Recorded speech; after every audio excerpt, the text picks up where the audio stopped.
over, we'll stand aside. We've got the gap on the table. Here we go, I've read. But it's okay, while we're sitting in England, this is the siren when coupled. So ladies and gentlemen, we're going to play a siren for you now, which will be followed by Robin playing Steve Metzger's on sax. Please take a few seconds just to think what it's like if you have 15, 30 or 45 seconds to grab your kids and get to a bomb shelter.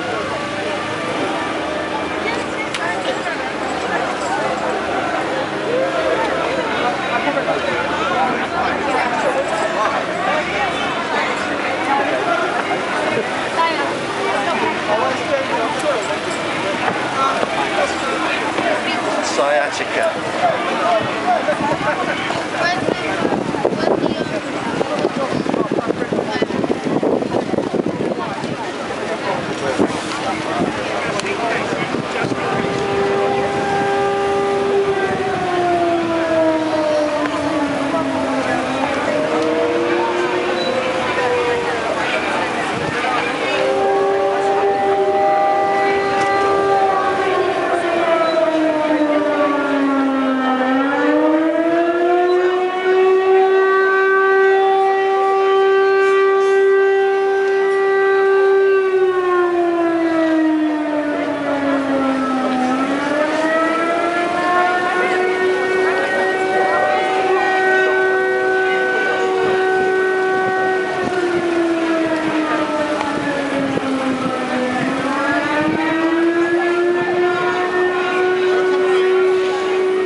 Ladies and gentlemen, Mr. Robin Watts.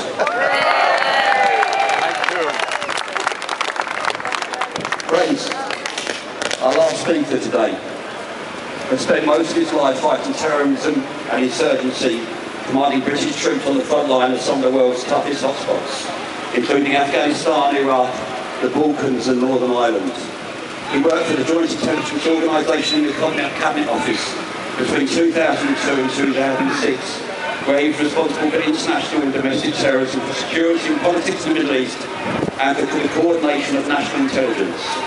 In 1994, he was appointed member of the Order of the British Empire in recognition of his intelligence work in Northern Ireland. In 1993, he was awarded the Queen's Commendation for bravery for service as a commander in the United Nations Protection Force in Bosnia. He was promoted CBE in the New Year's Honours of 2006. In addition, he is a member of the International Advisory Board and the Board of Human Rights. Since leaving the army, he's become a best-selling author, but for all these remarkable achievements, we simply call him a friend. Ladies and gentlemen, please welcome to the stage a true, steadfast, dedicated, trusted and honest friend of Israel, Colonel Richard Kemp.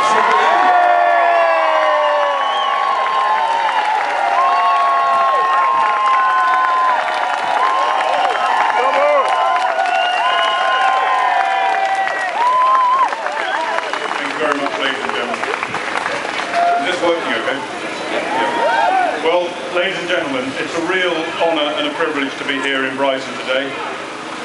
My only slight disappointment was that I was relying upon the chief rabbi and the numerous other rabbis I've seen here today to sort the weather out.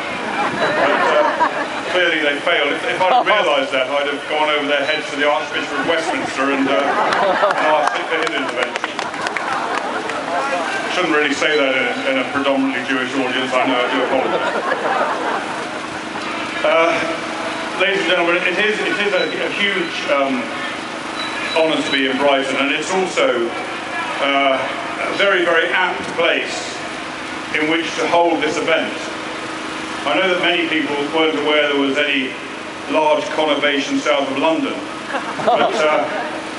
but this is very appropriate. The reason it's appropriate is because, of course, Brighton is internationally recognised as a beacon of enlightenment, as a very liberal city which welcomes diversity and a very wide range of views. It's known throughout the world in the same way as the city of Tel Aviv is known for these same things.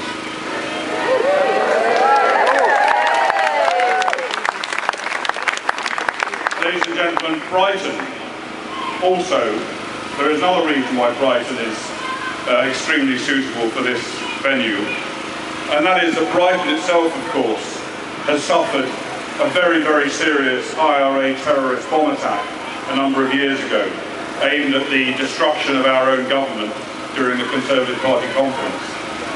That same kind of terrorism, as has been experienced and is still experienced on a frequent basis in Israel. But also, like many cities in Israel, in southern Israel in particular, but not only in southern Israel, like many cities in Israel, the good citizens of Brighton were once sent hurrying to their air raid shelters by rockets fired indiscriminately at their civilian population from across the channel. Unguided rockets deliberately aimed at the civilian population of Brighton and other cities in southern England. The same problem has faced Israel and has faced Israel for many years now. 198 of Brighton's citizens died in the Second World War as a result of Nazi bombing and latterly of these rocket attacks that I mentioned. And people sometimes say to me, what would Britain do? What would Britain do if it was faced by the same onslaught of indiscriminate rocket attacks as Israel faces? And I don't need to theorise on that. I don't need to give you a hypothetical answer because I know what Britain would do and I know what Britain did do. And when the Germans initially planned to launch missiles at Great Britain, even before they developed the weapons, Britain's response was to send 600 bombers to the German city where they were being developed and obliterate the research laboratory where they were being built. During that attack of 600 bombers on one night, 723 innocent civilians died in that attack to keep Britain safe from rocket attacks. However, it did not succeed and the development was resumed elsewhere, and subsequently rockets began to be fired at Britain. At the high point of the Nazis' rocket effort, they fired 100 rockets a day at Britain, 30 less than have been fired on average each day by Hamas during the course of the recent conflict. What was Britain's response? We dropped 2,000 tons of bombs onto those rocket launch sites in towns and villages in northern France. We were then prepared to defend ourselves as we would defend ourselves now, in the same way as Israel not only has a right to defend itself, but has an absolute obligation.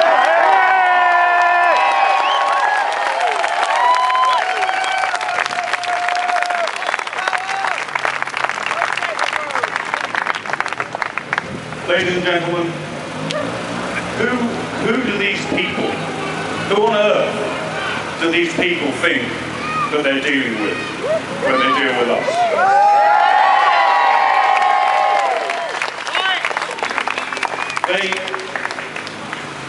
They claim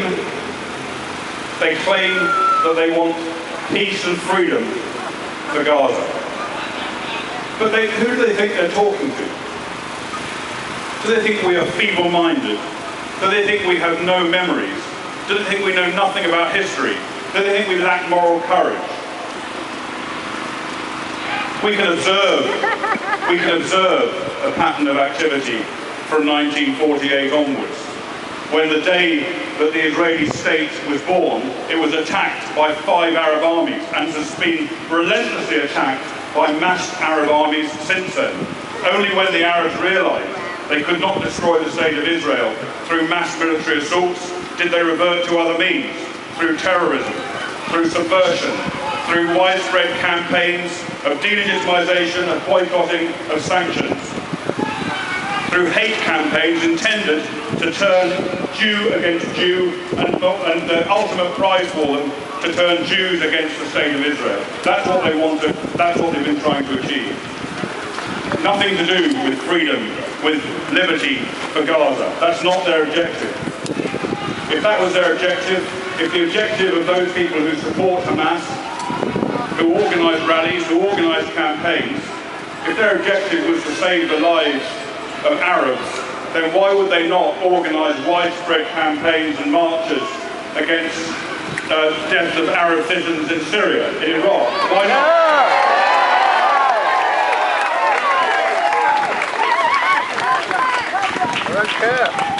So what have they been doing?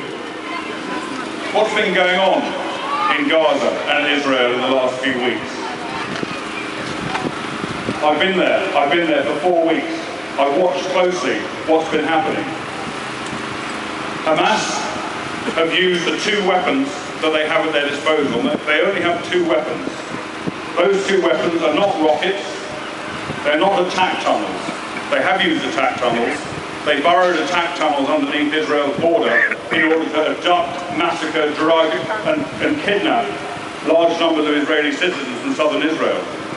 They constructed those attack tunnels as well as the rest of their underground empire using funds, using equipment, using resources, using manpower that could have been used to develop, to give resources, to protect, to give freedom to the citizens of Gaza.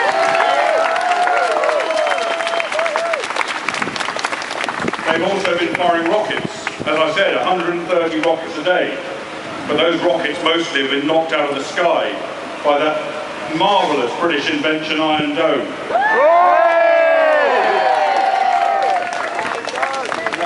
I say British, I shouldn't say British to this audience, there may be some Israelis here, but the best way to wind up an Israeli is that their Iron Dome is British, and also their Waze sat-nav system was invented in Britain. They don't like it.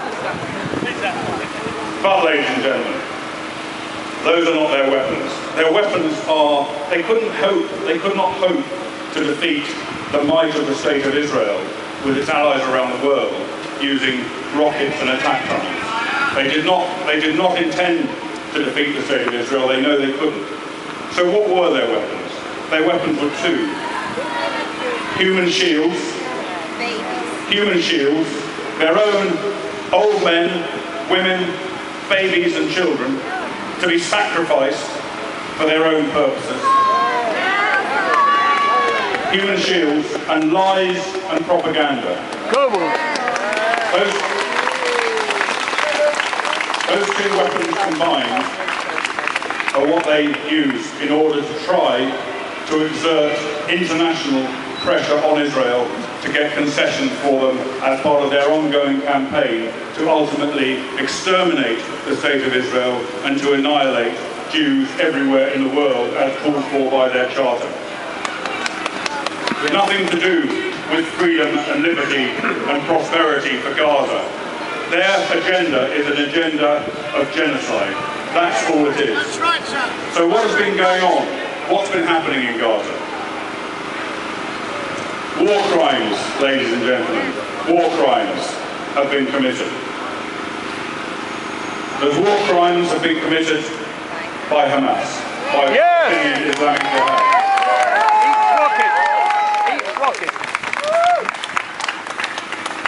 They deliberately fire rockets at the Israeli civilian population. That is a war crime.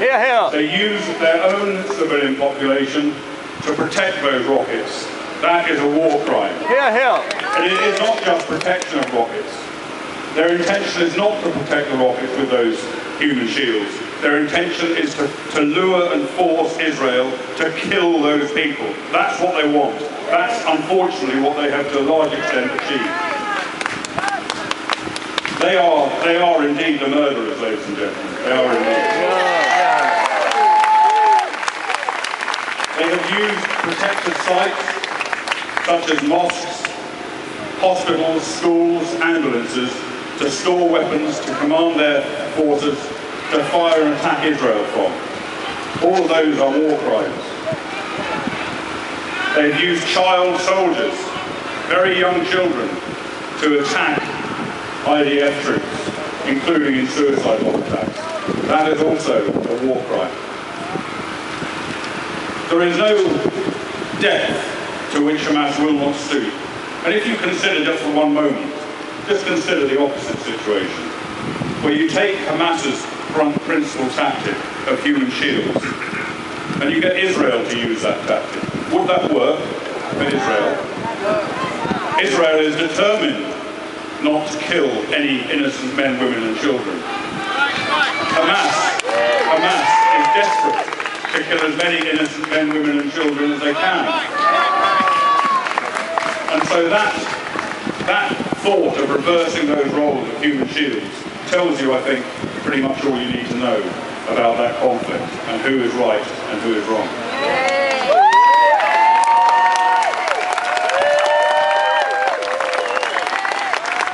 Ladies and gentlemen, if that's what Hamas have been doing, what has the IDF been doing?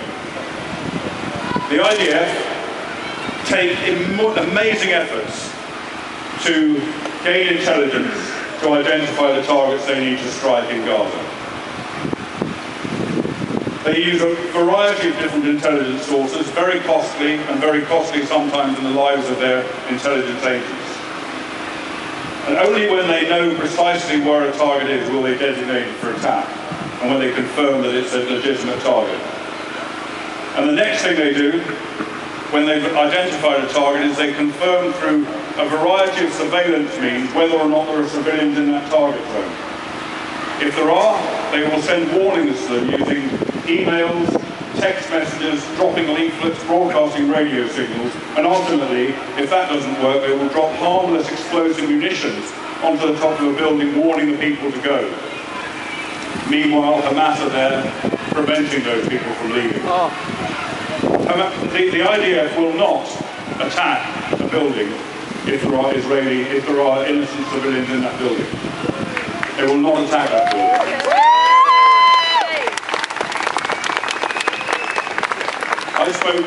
I spoke recently to an Israeli Air Force pilot who'd been flying attack missions into Gaza the morning I was speaking to him.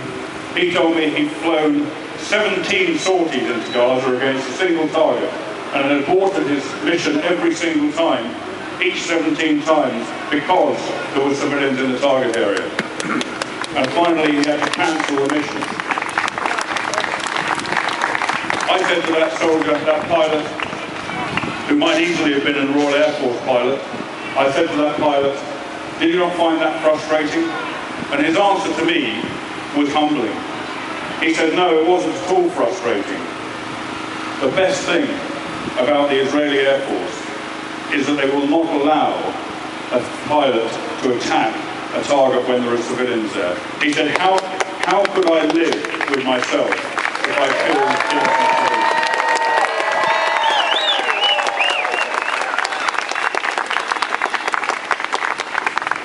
I heard the same story from an Israeli infantryman who'd been attacking in Gaza and was about to go back into Gaza to carry out further attacks. An extremely brave young man who placed himself in enormous danger. And that infantryman said to me that even when he was under great threat, under enemy fire, even then, at the forefront of his mind was the need not to kill innocent civilians. And again, he said, how could he live with himself for the rest of his life if he'd done that? Now that, ladies and gentlemen, is a very, very humbling, very, very moral sentiment from a low-level infantryman and an extremely high-level fighter pilot.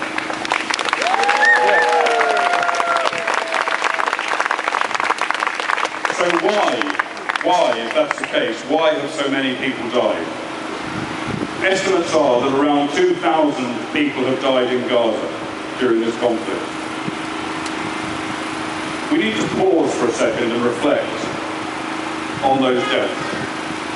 The deaths of the innocent civilians in Gaza, the deaths of the innocent Israeli civilians in Gaza, and also the deaths of the brave young citizen soldiers of the IDF in Gaza.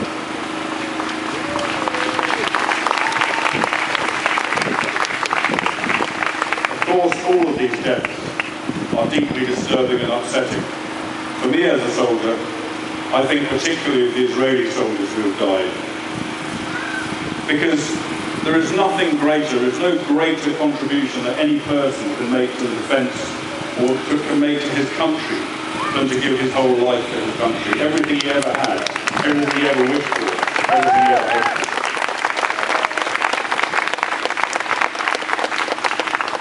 But I think also of the civilians that have died, the Israeli civilians and the Palestinian civilians.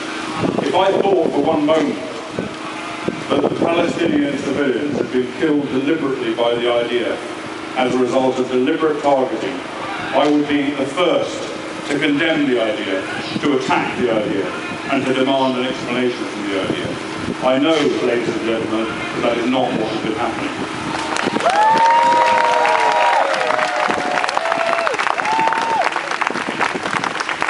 What has been happening is that sometimes when the IDF attack a target, the target will explode as a result of Hamas explosives that are in that target, causing much more widespread damage than was anticipated and causing civilian casualties. Sometimes a building will simply collapse and a nearby building, badly constructed, will also collapse, killing a lot of people.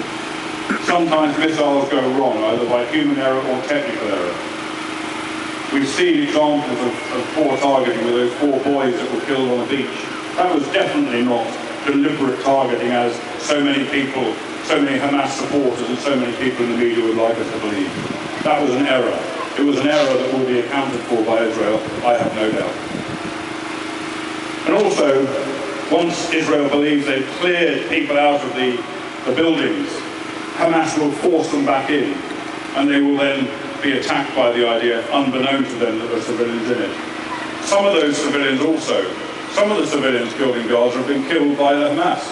At least 200 Hamas rockets, at least, have dropped short, have failed to go to Israel, have landed on their own population, including one in a hospital and one in a refugee camp. Some of those civilians have been executed by Hamas for protesting against the conflict and also for allegedly collaborating with Israel. So if we take all those 2,000 deaths, 80 to 85% are estimated by the United Nations to have been civilian casualties. Where does that information come from, ladies and gentlemen? Hamas. The United Nations, who we pay for, incidentally, quote Hamas figures as being the authority on the number of civilian casualties. Yet we know from publications that Hamas have issued that Hamas are lying and are telling their people to lie about those civilian casualties.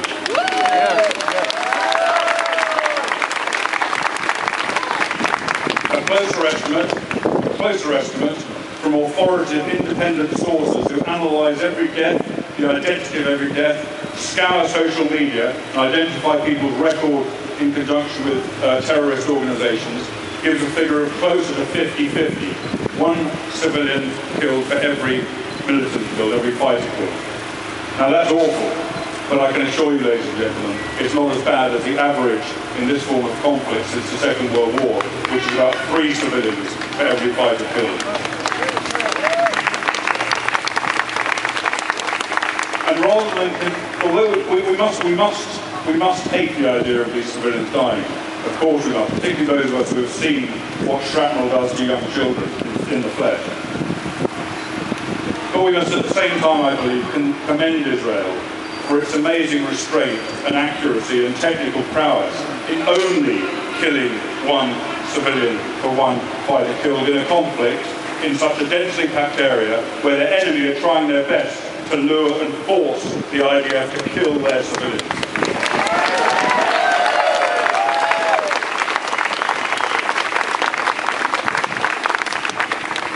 We've seen some very, very good, strong support for Israel around the world, internationally. We've also seen some extremely bad or lack of support from countries and from people that should know better.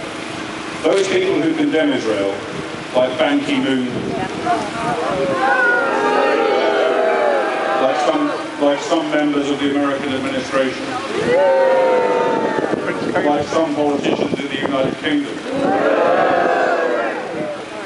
I won't mention any names, but I certainly wouldn't mention David Miliband.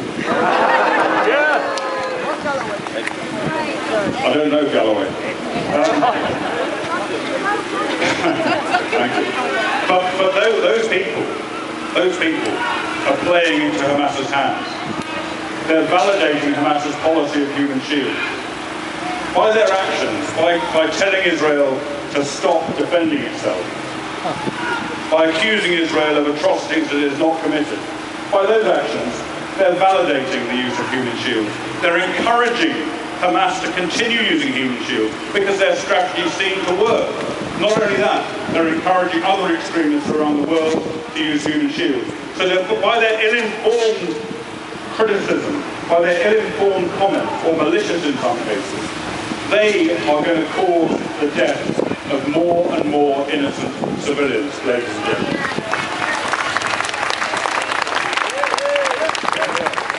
The media have culpability. Too many media listen to what Hamas told them. Too many media are prepared to be intimidated by Hamas and not even acknowledge that intimidation even after it's finished. And that has led us to see a grossly distorted picture of what's happening in Gaza. The truth is beginning to come out more and more now, and I believe and I hope we will see more and more of that truth as days go by.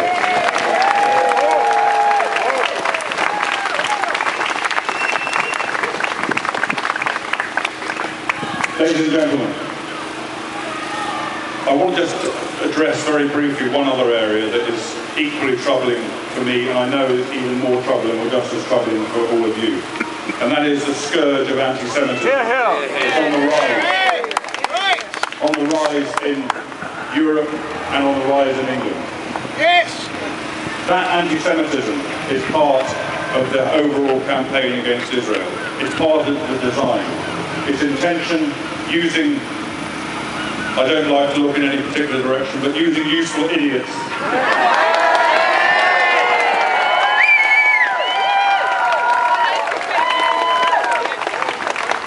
who in some cases are malicious and in some cases know no better.